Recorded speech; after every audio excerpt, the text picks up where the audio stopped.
What up, though? You already know how it goes. Smash, like, subscribe, comment. I don't care what you comment as long as you comment. I don't care where you share that. Just share. You dig? I appreciate everybody who support me. Thank you for the donations. Everybody. Vince X, Mookie Reed, E. Jeezy, Taisha. Thank you. I talked to you on the phone for a while, man. Appreciate your lovely conversation and your inquiries. Anytime I can help you, I will. KKK, Pretty Face, Aboriginal, everybody who support me. Oh, Eric Pertle, I believe it's Eric Pertile or Pertles or something like that. Thank you for the big boy donation. I definitely appreciate you, man. I appreciate everybody. Tell me I got fire content. That's 100, man. Make me feel good. Keep going. Anyway, I want to clear something up real quick, and I did this once before, but let me elaborate a little bit more. I think it was on my old channel. I'm not sure. Right? We're gonna talk about the Moors and the gay and rape rumors in prison. Okay? Now, take it how you want. And I really want y'all to tell me what you feel about what I just said, because I'm gonna be detailed about this. All right? I want y'all to tell me how y'all feel, because I'm even conflicted on how to feel sometimes. A lot of rumors go around about the Moors being gay in prison, raping, messing with boys, what they call boys in prison. Now, the Moors, out of all the groups, are more accepting of homosexuality than anybody. The gangs, they don't allow it at all. And that could be your life, that could be a scar on your face, that could be a stab wound somewhere. If you are gay and you join a gang like the Bloods, the GDs, the Vice Lords, the Counts, the Kings, the Maniacs, even the Aryan Brotherhood, it can happen to you. Nation of Islam, it can happen to you. Melanics, a little bit more lenient on it than a lot of people, just to be honest with you. But it depends on what yard you are on with them. It really depends if it's a rotation or not. Or you could be a Melanic and have an X on your name and just aid and assist the brothers if they ever need help, but you're not rotating with them. So let me tell y'all what rotating, functioning, mobbing is, right? When you functioning, you rotating, you mobbing, right? That means you're entitled to protection. You're entitled to the treasurer, where you can go borrow stuff and not pay interest on it, or pay a lower interest on it than anybody else.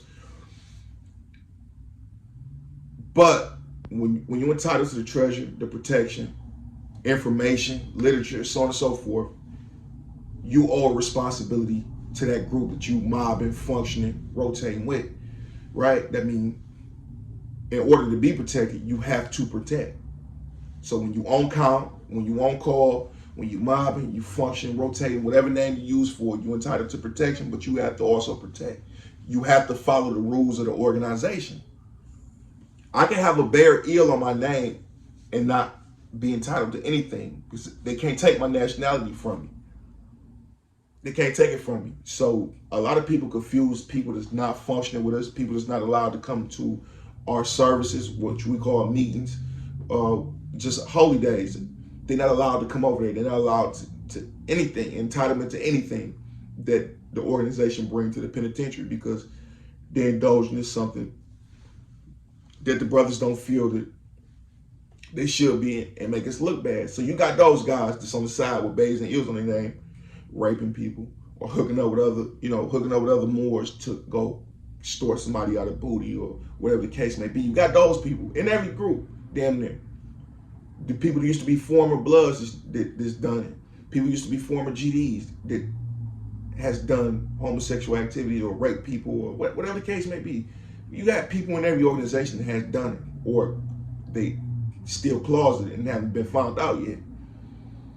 The Moors are more accepting of it because they have a brother that comes back and say, hey, look, man, I indulged and fell to my lower self. I had, a relationship with that guy. I want to change my life. I want to be a better person. And they'll accept him back. You got to understand, prison, not the regular world. So things don't work the regular way. Everything intensified, everything different. Or if it's the same, it's just super intense. So I see things like this too. And you got to blame our leaders for that. Our OGs. People who very influential when they word come out, that's what goes. When they state something, that's what's gonna go down, right? So I seen things like this. A young 23-year-old kid, 22-year-old kid, he homosexual. It looked like he doing certain things. He hanging with nothing but homosexuals. And he not tough at all. They'll go to him and say, hey, you can't come to the temple for a while. You keep hanging with homosexuals. Hey, you gotta get off the yard. Hey, this and that. Hey, you're not entitled to us no more. You keep your band ill, but you're not mobbing with us no more. You're not entitled to any information. You're not privy to nothing. You're not privy to nothing. They'll shun him and throw him to the wolves, right? But you got a guy like Johnson Bay, blatantly a homosexual. Got another guy, Blood, call him Blood Eel. Another guy, blatantly homosexual, blatantly taking sex from people, right? Blatantly. Done it. They'll go to those guys and say, hey, you know, well, you're just suspended for a week or two, but you can come right back, brother. You got to chill out on what you're doing. Or they might not even be scary approaching him. They might just tell him, hey, look, you're doing this, and that. We don't like it, Mo. But they'll allow him back. You know why? Because he's willing to stab anybody. He's willing to kill people. He's willing to go punch the police in their mouth if they disrespect the brother. He willing to go to the hole for a long time. He had nothing to lose. They'll treat him a lot differently because prison is more about fear than respect. Just the way it is.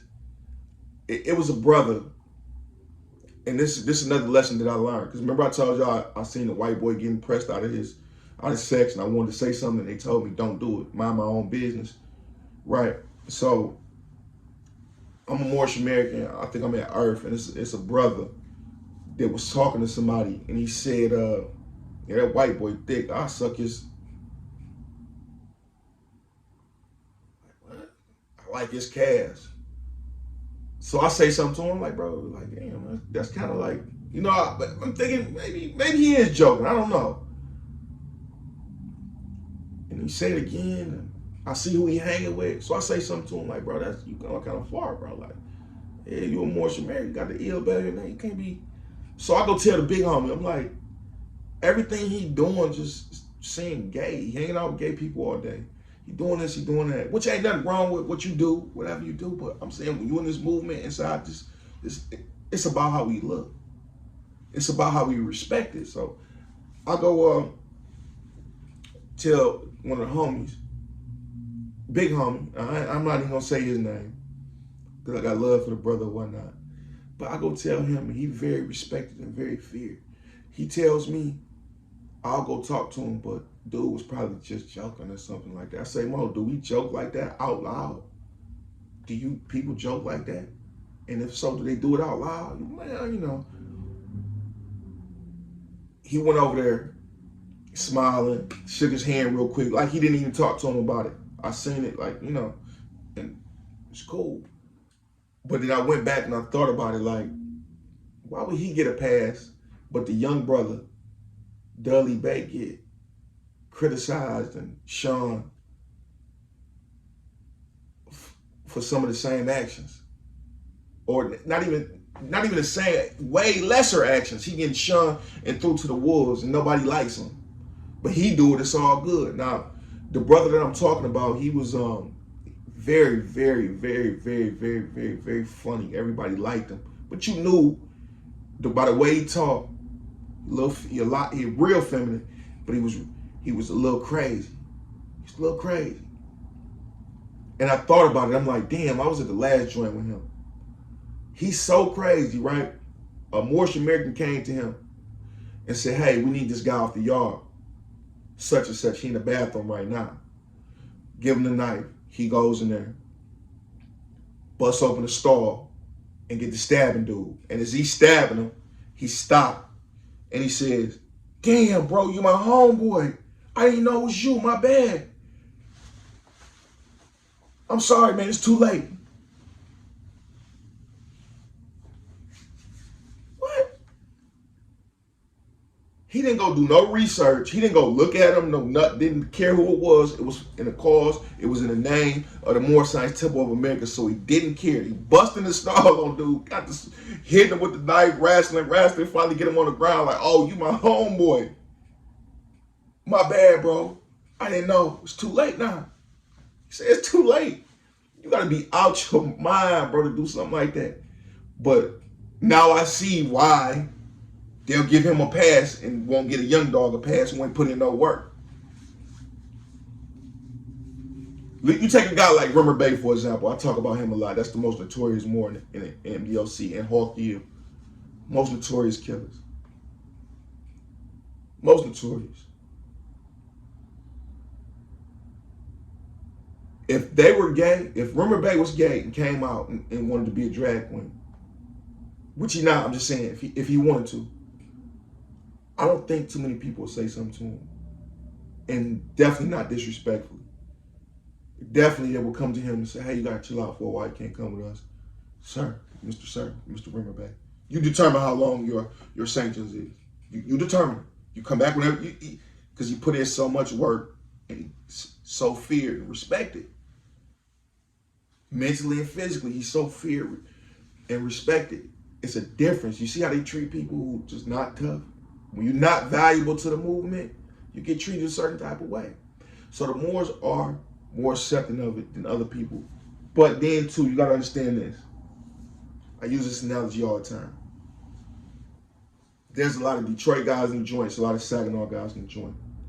I had a Nazi lowrider Bunky, and he asked me one day, and kind of made me mad. He was like, why are why are the Detroit guys gay? Like, most of the guys around the joint, either that's gay from Saginaw or Detroit. And I had to think about it. There are more Saginaw and Detroit guys than anybody. So if you got 200 Detroit guys on every yard, 300 Detroit guys on every yard, that's an understatement too. 300, 400, that's an understatement. But on big yards, you got 200, 300, 400 Detroit guys, right?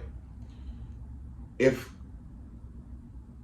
it's more Detroit guys, and some of them gay, or a lot of them gay, or a lot of people a lot of people that's gay that's from Detroit, it's gonna look like Detroit guys is gay because it's more of them. The population of them is more.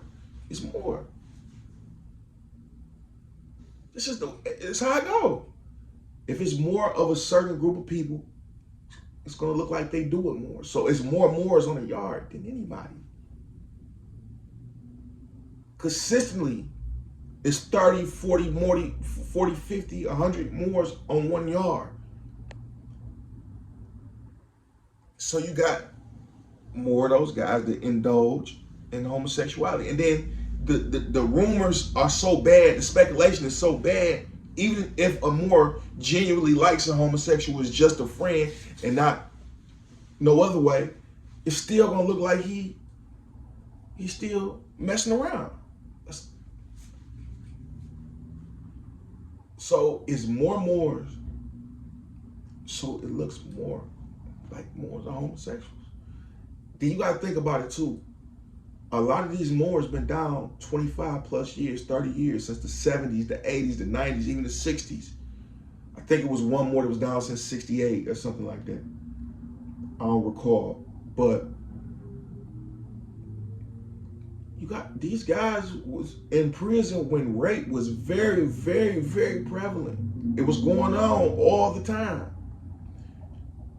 Remember, you had no gangs at those times. You might have a few GDs here and there, is what they tell me.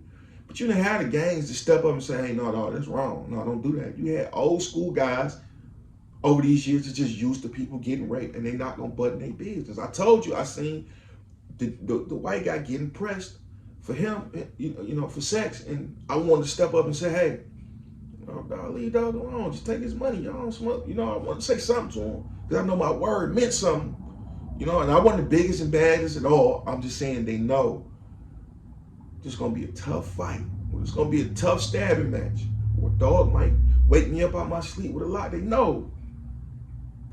I could have easily stopped that, but I was told by the brothers, don't get in that. You're gonna get violated. You don't get nobody else's business. They've been down so long, they think that it's normal. They think people getting stabbed, they walk right past it. There's nothing. People getting raped. Oh man, you know, we heard somebody got raped one day. Me and some Moors, some older Moors was together. We heard somebody got raped. I'm like, damn, you know, dude got raped by such and such. He like, oh, yeah, he didn't really rape him like that though. He just went down there and told him to bend over, and he did it. Back in the day, you know, Jackson, 4 block, 8 block, 7 block, man, he used to go in there and stab you while he was doing it. Different. He'd be all right. And in my head, I'm like, what did he just say? But my facial expression has to stay the same. Oh, yeah, it probably works back then. Yeah, I'm tough too. Yeah, no, it ain't nothing to me. It's crazy. I'm hanging with Moors that been down 40 years. I'm not saying that excuses their behavior. I'm not saying that excuses homosexuality. But look at the group of people we're dealing with. They succumb to wanting attention and affection from somebody, knowing they'll never have it in the free world. And they accepted their fate. And it's just not Moors though. It's other guys, just extremely, extremely active predators, sexual predators.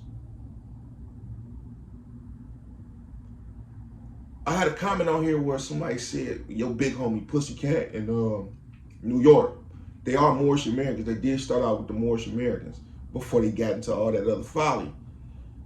And over the years, they kind of disassociated themselves with Moors to an extent, I guess, or just they don't go by the government. They don't go by their, you know, bays and eels no more, but they still come to service, or they still protect the Moor when it's time for it. They still strap up when there's something on the floor with the Moors. So that makes it seem like we really affiliated with guys like Pussycat.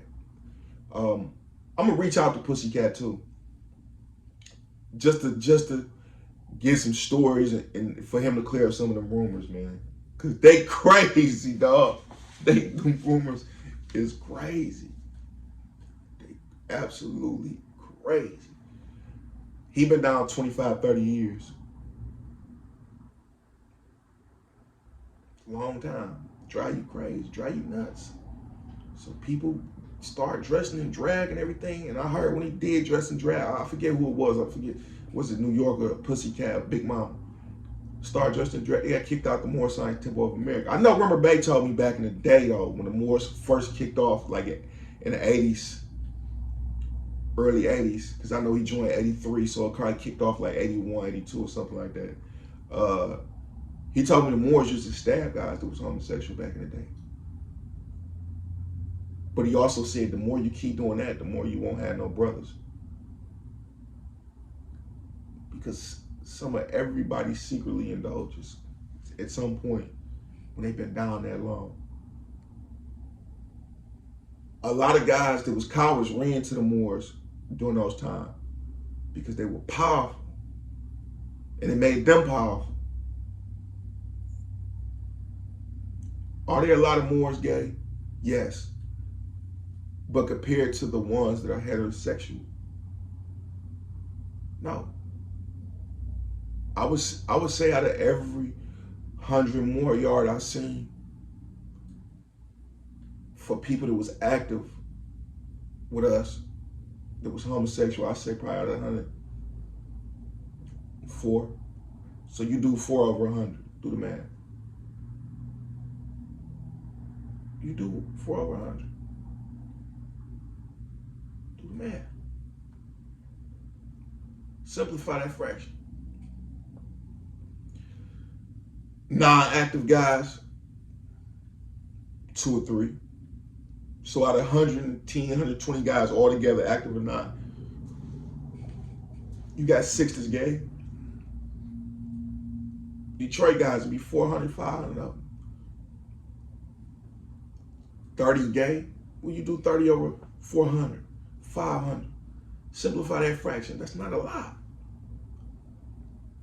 And let's clear this up. We don't condone going to rape somebody. We don't say, hey, Mo, You know, they don't come to us and be like, hey, we about to go rape this white guy down the hall.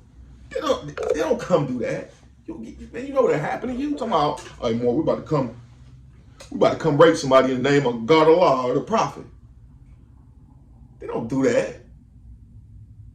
Stop with those rumors. They don't come do that. They sneaky stuff, sneak off while everybody go to child and they go do their thing. Go get somebody or, you know, indulge in consensual sex, whatever the type of sex may be. They do it, but they don't come tell us about it. And then we say, hey, oh, it's okay.